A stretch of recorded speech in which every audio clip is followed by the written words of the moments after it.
एखादी गोष्ट जर खरीच स्पष्टपणे आपण पाहिली असेल किंवा ती आपल्याला समजली असेल तर पुन्हा त्या गोष्टीवर विचार करण्याचा काही प्रश्नच उरत नाही. कारण मी स्पष्टपणे ती जाणली आहे, तर आता त्याच्यावर पुन्हा विचार करण्याची काही गरज नसते.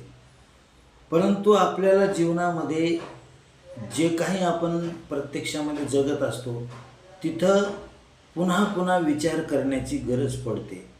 आपल्या संबंधावर असो, आपण घेतलेल्या निर्णयावर असो, आपल्या दृष्टिकोनावर असो, तर पुन्हा पुन्हा विचार करण्याची वेळ येते. याचं कारणच असं आहे की त्याची स्पष्टता आपण जाणू शकलो नाहीत.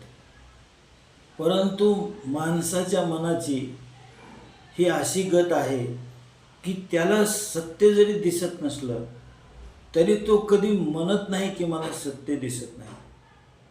मी पाहतो ते सत्यच आहे, असा जणू माणसाचा सिद्धांत आहे. आणि म्हणून मग जीवनामध्ये पुन्हा पुन्हा पुन्हा पुन्हा त्याच खड्ड्यामध्ये माणूस पडत असतो, त्याच समस्याने घेरला जातो.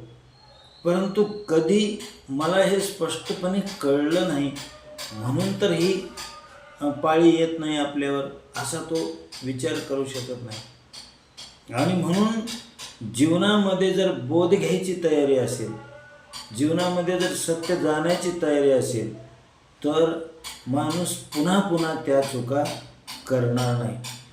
कारण एकदा चूक झाल्यानंतर त्याच्यापासून असा बोध घेईल, अशी सावधानता, अशी जागृती माणूस ठेवेल की पुन्हा तेच चूक आपल्या नशिबाला येणार नाही.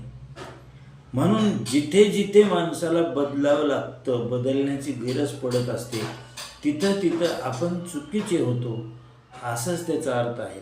म्हणून जीवन आपल्याला शिकवित असतं आणि म्हणून फक्त समजण्याची, जागी राहण्याची गरज आहे की तिथे पुन्हा आपल्याला चूक होणार नाही आणि पुन्हा सावधगिरीने आपण पुन्हा येणाऱ्या नंतरचा धोका आपण टाळू शकतो. निदान त्याच खड्ड्यात तरी आपण पुन्हा पडणार नाहीत, तेच भोग आपल्याला पुन्हा वाटायला येणार नाहीत. जितकं जीवनानं शिकवलं तेवढं जरी आपली शिकण्याची, बोध घेण्याची तयारी असेल तरी बरंच काही जीवनामध्ये आपण परिवर्तन करू शकतो. याचा अर्थ एवढाच आहे की मी जर योग्य दिशेने बदलत असेल तर मग मला समस्या कमी जाणवतील आणि मी खऱ्या अर्थाने योग्य दिशेने जातोय असा त्याचा अर्थ होईल.